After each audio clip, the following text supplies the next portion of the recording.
మాజీ శాసనసభ్యులు వెంకటవరయ్య గారు, మధు గారు, పల్లా రాజేశ్వర రెడ్డి గారు అందరూ కూడా వచ్చాం. కానీ ఖచ్చితంగా ఆ అంశం లేవనెత్తినటువంటి హరీష్ రావు గారు మా దగ్గరికి మా ఊరు రావాలి అనేటువంటి కోరిక ఈ మండల ప్రజల్లోనూ ఈ గ్రామంలోనూ ఉన్నది. అందుకనే ఈరోజు మరి ఖమ్మం మార్కెట్కి వచ్చిన సందర్భంగా చింతకాని రావాలని అడగగానే హరీష్ రావు గారు మన గ్రామం వచ్చినందుకు మన మండలం మన నియోజకవర్గం తరఫున మరి వారికి ధన్యవాదాలు తెలియజేస్తా ఉన్నాం. ఇది జరిగితే ఆ తర్వాత లచ్చగూడెంలో మరొక రైతు ఆత్మహత్య చేసుకున్నాడు. రైతు కరెంటు షాక్తో చనిపోయిండు.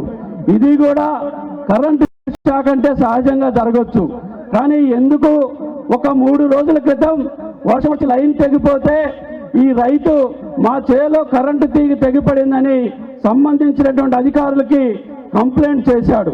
కానీ వాళ్ళు ఏం చెప్పారు అంటే, లేదు మేము రిపేర్ చేసాం, మీరు ఆ చేనుకి వెళ్ళొచ్చు అని చెప్తే ఆయన పొలం కాడికి మందు కొట్టడానికని వెళితే ఆ తీగలు తగిలి షాక్ కొట్టి మరణించడం జరిగింది. ఇక్కడ మన విద్యుత్ శాఖ మంత్రి ఎవరు అంటే ఈ నియోజకవర్గ శాసనసభ్యుడు బట్టి విక్రమార్క వైఫల్యంతో ఈరోజు నాగలంచ మరి లచ్చగూడెం రైతు బూన ప్రసాదరావు చనిపోవడం జరిగింది. దానికి మరి నిరసనగా ఆ గ్రామం వాళ్ళు ధర్నా చేసి ఆ కుటుంబాన్ని ఆదుకోవాలని వాళ్ళు గొడవ చేస్తే ఎటువంటి సంబంధం లేనటువంటి పరామర్శ కోసం వెళ్ళినటువంటి మన మండల పార్టీ అధ్యక్షుడు పెంటాల పుల్లయ్య గారు పోలీసుల్ని హత్య చేయాలని, పోలీసుల్ని హత్య చేయడం కోసం కుట్ర చేశారనేటువంటి మరి నెపంతో 12 రోజుల పాటు అక్రమంగా కేసు పెట్టి జైల్లో ఉంచడం అనేది జరిగింది. కానీ పుల్లయ్య గారు జైల్లో ఉన్నప్పుడు ఈ గ్రామంలో ఉన్నటువంటి వాళ్ళు, ఈ మండలంలో ఉన్నటువంటి వాళ్ళు ఏ ఒక్కళ్ళు కూడా భయపడలేదు. 700 మందితోటి ర్యాలీ చేసి కాంగ్రెస్ బిడ్డలారా కపడ్డారు అనేటువంటి దాన్ని మరి హెచ్చరిక చేయటం అనేది జరిగింది.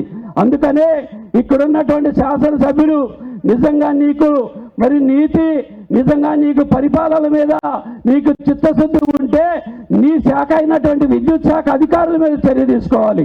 ఇక్కడ ఉన్నటువంటి రైతు ఆత్మహత్య చేసుకుంటే నువ్వు పరామర్శించి ఆ కుటుంబాన్ని ఆదుకోవాలి. కానీ అలా కాకుండా అసలైనటువంటి దోషులను వదిలేసి అన్యాయంగా ఆ కేసులో కూడా పుల్లయ్య గారిని మరి కొంతమంది కార్యకర్తలు పెట్టడం అనేది జరిగింది. అందుకనే ఎంతకాలం చేస్తారు ఇటువంటి అరాచకాలు, ఎంతకాలం చేస్తారు ఇటువంటి అన్యాయాలు? అందుకనే పోలీస్ సోదరులు కూడా మరి హెచ్చరిక చేస్తూ ఉన్నాం.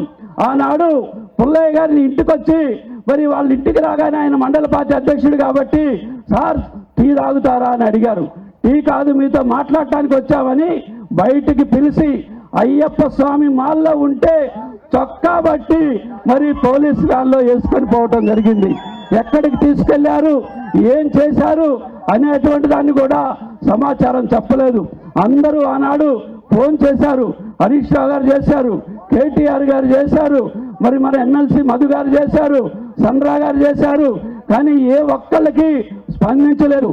ఆఖరికి రూరల్ పోలీస్ స్టేషన్ మధ్యకి వచ్చారని తెలిసి అక్కడికి మేము వెళ్ళి అటకాయిస్తే ఆ నైటే హత్యా కేసులో మోపి వారిని మరి అటెంప్ట్ మర్డర్ కేసు పెట్టి ఖమ్మం జైల్లో పెట్టడం అనేది జరిగింది.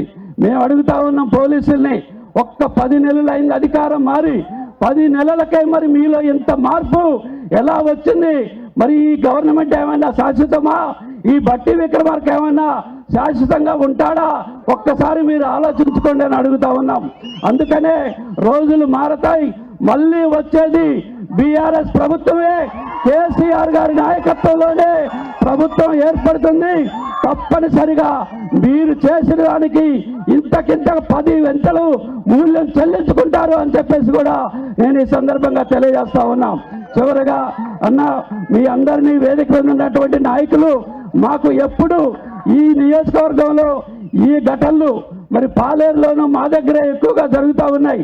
ప్రతి సందర్భంలోనూ వేదిక మీద ఉన్నటువంటి నాయకులందరూ కూడా మీరు స్పందిస్తూ ఉన్నారు, మీరు సహకరిస్తూ ఉన్నారు. మీ అందరికీ కూడా చేతులెత్తి దండం పెడతా ఉన్నాం. రానున్నటువంటి కాలంలో కూడా మీరు మాకు అండదండలు ఇవ్వాలని, మరి రాష్ట్రంలో కూడా మరి కృష్ణార్జునులుగా కేటీఆర్ గారు, హరీష్ రావు గారు, మీరిద్దరు మరి మీరు యుద్ధం చేస్తా ఉన్నారు. ఈ యుద్ధంలో మేమందరం సైనికుల్లాగా మేము మీ వెంట ఉంటాం, మీరిచ్చే పిలుపుని మరి విజయవంతం చేస్తామని చెప్పేసి మరి ఈ కార్యకర్తలు ఎవ్వరు కూడా భయపడాల్సినటువంటి అవసరం లేదు. మరి కార్యకర్తలకు అండగా మన వేదిక మీద ఉన్నటువంటి నాయకులందరూ ఉంటారు. ప్రత్యేకించి మరి లీగల్ సెల్ వారు మనకి తిరుమలరావు గారి నాయకత్వంలో ఈ 2 సందర్భాల్లోనూ సహకరించినటువంటి తిరుమలరావు గారికి, వారి బృందానికి కూడా మనందరి తరఫున పేరు పేరున నేను ధన్యవాదాలు తెలియజేస్తూ, మరి ఎక్కువసేపు మనకి ఉపన్యాసం ఉండదు. ఎందుకంటే సారు మళ్ళీ లచ్చగూడెంలో చనిపోయినటువంటి రైతు కుటుంబాన్ని కూడా పరామర్శించాలి. అందుకనే పెద్దలు మన మాజీ శాసనసభ్యులు రాష్ట్ర విత్తనాభివృద్ధి సంస్థ చైర్మన్ కొండగోల కోటేశ్వరరావు గారిని ఒక 2 నిమిషాలు మాట్లాడవలసిందిగా కోరుతా ఉన్నాను.